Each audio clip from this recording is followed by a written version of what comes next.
back to Crew to Headset, a podcast where we get deep on all things event related. I'm your co host, Michelle Michelson of Prompster. We're an event and services company based in New York and soon to be Los Angeles. And my co host is. Hi, I'm Alex Alcantara of Ruby and Citrine, a presentation and design company out of Cary, North Carolina.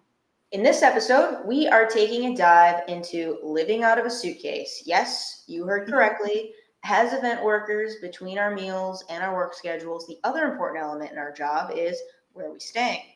Is it an old, cruddy place with crunchy carpet or a nice, sleek, modern spot with a killer view and a pool? To get us started, Alex, what is your ideal hotel? Well, I know for me, I love clean, bright, not too many places that people congregate within my path. I love people watching, but don't want to be completely saturated with people or pools of people while trying to get to the ballroom. I also really despise long hallways, the ones that remind you of the back rooms. You know which ones I'm talking about. I do love beautiful architecture or old architecture, and I love collecting carpet photos of every hotel I visit. So I think that's important too. I love a well-designed convention hall hotel where you can get to and from your room in 5 minutes flat. I also love a hotel that has a great shower setup and big towels. I would say one of the most important aspects of a hotel for me would be the food choices, convenience, and pricing. For instance, I really love the Denver Gaylord, but it's in the middle of nowhere. I actually hate any hotel that requires a car to escape because then you're stuck with just the choices within that hotel, and then it's a trek to get anywhere. By comparison, when I have been to Vegas, I love the Venetian for its many delicious options within its own hotel, but as well as walking distance to other good things. There's great walkways there, and there's great people watching and awesome rooms. How about you, Michelle? What makes a good hotel for you? I love minimal modern stuff. So, no carpets, no dust, very clean. I like lots of windows, natural light, love an outdoor space if possible. Being able to go out into I think a terrace, balcony, whatever. Love it. Speaking of no carpet, I would have to say that I love the Hotel Indigo. It's such a super cute, modern, stylish hotel in downtown Los Angeles. The area that is surrounding the hotel is very weird. You don't want to really like go outside too much, but I love the vibe of the actual hotel. I love this brand so much that I wound up staying at a Hotel Indigo in Berlin and loved it just as much. The rooms aren't super huge, but it's a very cool modern aesthetic, a long way rather, to make a small space seem bright, airy, and also very cozy. And I would have to say another one that I really liked was, or that really surprised me actually, was a hotel in Switzerland. We stayed at an older hotel, and I typically am not a fan of older hotels, but the rooms were super renovated, very clean, and the view was super awesome. Like you walk into the room and you walk to the balcony, open it up, and there's mountains and water. It was incredible. And I would also have to say that the hotel breakfast at this hotel was fantastic, like the absolute best. There was just like fresh lox, smoked salmon, bread that I could actually digest, really good porridge, all around really cool. It was this awesome terrace, and you walk on the terrace and you can sit down, and there's the mountains again and the water in the background. It was very picturesque. Very good job. Very mentally fantastic job for me. And then another big shout out would have to be the JW Marriott in Times Square. Not my favorite area of New York City, but this hotel is actually really cool. It's an pretty normal sized hotel room for New York City, which you really usually don't see. It's very clean, modern, and depending on where the actual room is, you get a pretty cool view of Times Square. Yeah, I was recently at an older hotel in New York. Do you know the Empire Hotel? It's across from the Met Opera that looks like it was intentionally made to look old, dusty, and just plain botched. The shower tiles themselves were so ick. They were like, just stacked in such a weird way. And also, as a big person, like this hotel was the worst to take a bio break in because my leg was like half an inch away from the wall, and you had to like contortion yourself to take a pee. Like, it's ridiculous. It definitely needed a facelift. I almost had to check myself into an Airbnb how bad it was. What's been your actual absolute worst experience? So it'd have to be Boston, summer of 2022. We stayed at this incredibly new modern Omni at the start of the job. Modern finishes, lots of light, great view. It was like the Moxie in Chelsea. It was just super clean. Loved it. The gig was in the same hotel. Super convenient. 10 out of 10 vibes. But I guess they had a scheduling or like a room error and they had to move us to another Omni. And this one, I would soon learn it was one of the oldest, probably like most likely to be haunted hotels in America. For some, this might have been super cool, exciting. Wow, history, folklore. For me, it was just like an absolute total nightmare. It was probably one of the most creepiest hotels that I've ever been to. I had to sleep with the lights on. Even then, I thought like a ghost was going to visit me in the night. Even when I think of memories of this place, there's like a ghost that sits in the corner of my memory. I don't know why, but who knows? It was just old in general. There was old carpet. The bed was old. The bathroom, there were old smells. It just felt like history was creeping into this place and consuming you. There was actually a cemetery across the street, I think. So it just sort of added to all the vibes that were happening in this place. It sort of still sends shivers down my spine thinking of it. Like you know something went down there. That was probably my worst experience out Mhm. of all of them. But I've also had some pretty cringe experiences in places like Orlando, parts of California I've had stayed in that were pretty bad. If there's something off in that room, it kind of just throws everything all out of whack for me and it makes that Mhm. space really difficult to occupy. Alex, what about you? What's your worst experience? Mine was at a hotel in Hollywood, Florida, the Hollywood Beach Hotel. It currently sits at a 3.5 rating. So that tells you a lot. Just so you understand the backstory on this was like maybe 2 years into my career, and I was just saying yes to every single job I could get. This one was supposed to be a 4-day stay, but ended up being a 7-day stay. So I was placed into this hotel, and the room I got, it was super creepy. There were like floor to ceiling mirrors across from the bed. The bed was super firm, extremely old, like crusty sheets. Though I even had to actually like sleep on my clothes. Like I put a couple of articles of my clothing on top of the bed just so I can sleep at night. That's how bad it was. There was also a small kitchenette that had like super moldy cups in it, and some bugs were coming out of the drain. I was really mortified. I was also extremely young and didn't really understand that I can complain about these things. And I was just extremely grateful for the work. Again, I'm still extremely grateful for the work, but I would definitely say something about it now. I had a lot of safety concerns in this hotel, mainly because of how long the hallways were, which kind of reminded me of the hallways from that movie American Psycho. You know, the one where like Christian Bale's like running down the hallway. And they gave off this really horrible vibe. It was just so creepy day in and day out just to walk down these hallways. And there was also like pockets along the hallway where I always imagined somebody could like just grab me right out of the hallway into these, really dingy rooms. That contributed a lot to my my hatred for long hallways. What ended up happening was that after 2 or 3 nights of this, I actually had been sitting with somebody in our rehearsal room for a little while since the start of when I started working there. And she asked me like 3 days later, she's like, "Oh, how do you like the hotel?" And I was like, "It's fine." She's like, "What do you mean it's fine? Like the diplomat is so beautiful, blah, blah, blah, blah." And I end up finding out she's like, "Everybody's staying at the diplomat." And I was like, "Well, I'm not staying at the diplomat." I looked at her now and she immediately looked at me back with like this weird look on her face. And she's like, "What do you mean you're not staying at the diplomat?" I said, "Oh, I'm down the road in the Hollywood Beach Hotel." And she was like furious for no reason. At that time, I was like, why is she so mad? She didn't really say anything much, but what I ended up finding out is that the agency that had put me in that hotel she ended up being one of the clients, like one of the client, handlers.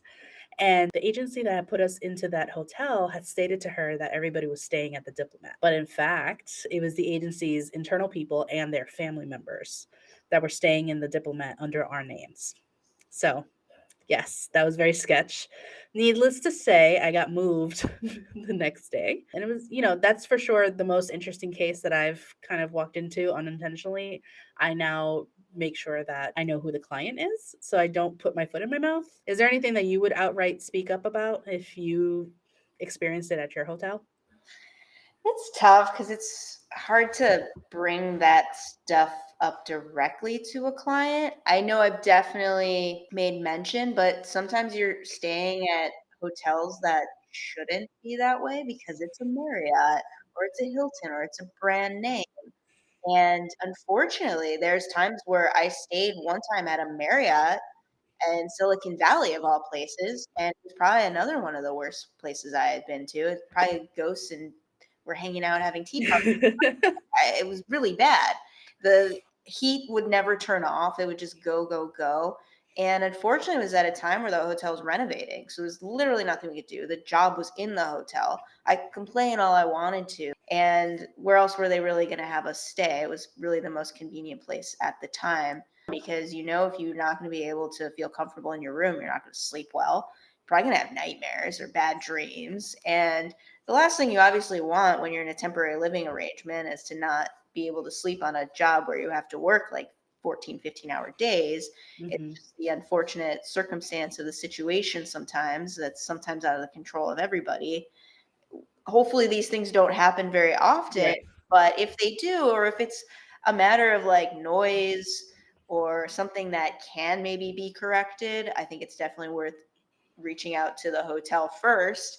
And if it still can't, then I guess you could always bring it to the client. I know if enough people are having issues, I'm sure occasionally people have gotten moved or certain situations have happened. What about you, Alex? What do you do if you're not happy with a hotel situation? I tend to just check myself out to an Airbnb. I mean, Especially, not everyone has that luxury, but that's no, that's I a way to mean, do it. honestly, I just bill it back. Yeah. Okay. Sometimes it's like the client knows that Sure. the hotel is pretty terrible. Yeah. So, Yeah. I mean, if that's sort of the overall consensus and vibe, take care of that fee, then I think that's definitely worth yeah. considering if it's really, really bad.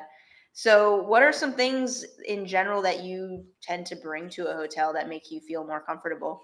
I usually bring my own pillow if it can actually fit in my carry-on. I'll bring my own sheets if it's going to be a particularly bad hotel like the Harrah's. I also bring snacks. Like food makes me happy. I love to bring slippers to walk around the hotel room. I also love packing like a small personal hot pot when I'm working for an extended job. I'll actually used to bring a little like camping set to cook food in the rooms, which is like obviously frowned upon, but it's what I had to do.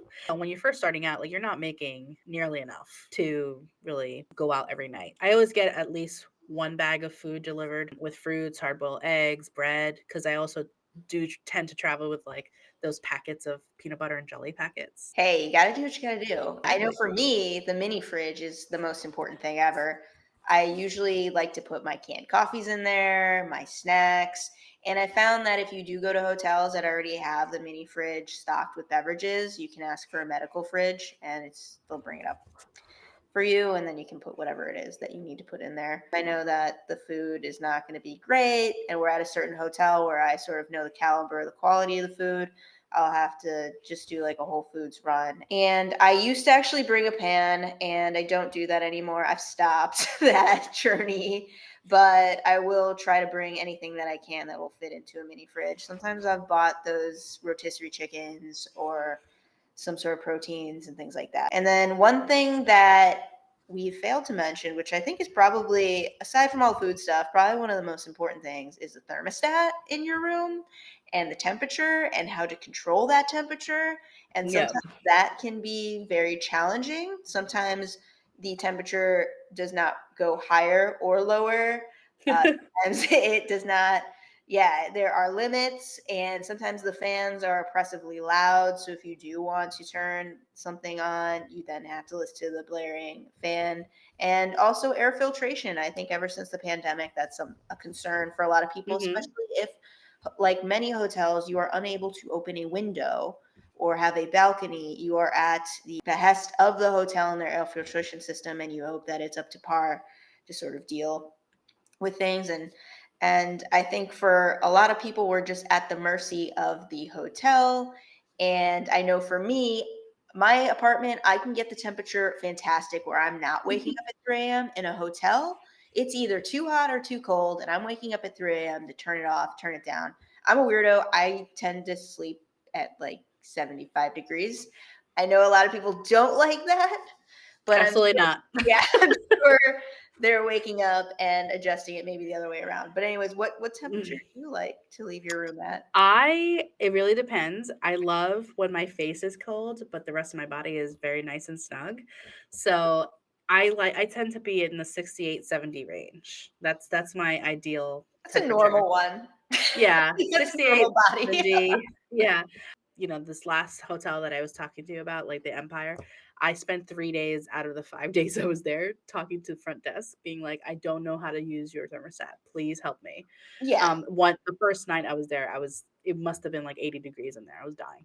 So Yeah, anyway, some are super easy. It's like an up and down, and some yeah. like complex timers. That one, Come on. yeah, that one was like one of those really old timey thermostats where you had like this whole entire Yeah, like the whole thing. coffin Yeah. around Yeah, it's around the complex. radiator is bad. Yeah. It's not cool. Like, just make it simple. I mean, it's the same thing with showers in hotels. They tend to be very weird to where it's like Yeah. your home, it's like left or right, you got the cold and the hot. But then in the shower, it's like, is it the knob that's the thing or is it the pointer? It's Yeah. like, why the complexity? Why the confusion? Just like hot and cold. Like maybe there's like two buttons or something, but I know. it's I don't think we're there yet to, improve all the user experience of the we need shower. the Appleification of hotels is what we need. So Exactly. hopefully we get there. Yeah. But anyways, that wraps it up for today. I hope you've enjoyed this episode. I would love for everyone to chime in, let us know what you like about hotels, what you dislike, all the things that are related to living out of a suitcase. If there are topics that we didn't touch on, please let us know. And definitely check us out on all the socials. All that stuff's going to be up here. We've got our Instagram, we've got emails, we're on LinkedIn. So hit us up on LinkedIn. We're probably going to post the episodes on there. But Apple Podcast, Cruda Headset, Instagram, Cruda Headset. Just a reminder, in our 10th episode, we'll be taking some of the audience questions and discussing a variety of topics. So please send in your questions to crewtoheadset@gmail.com.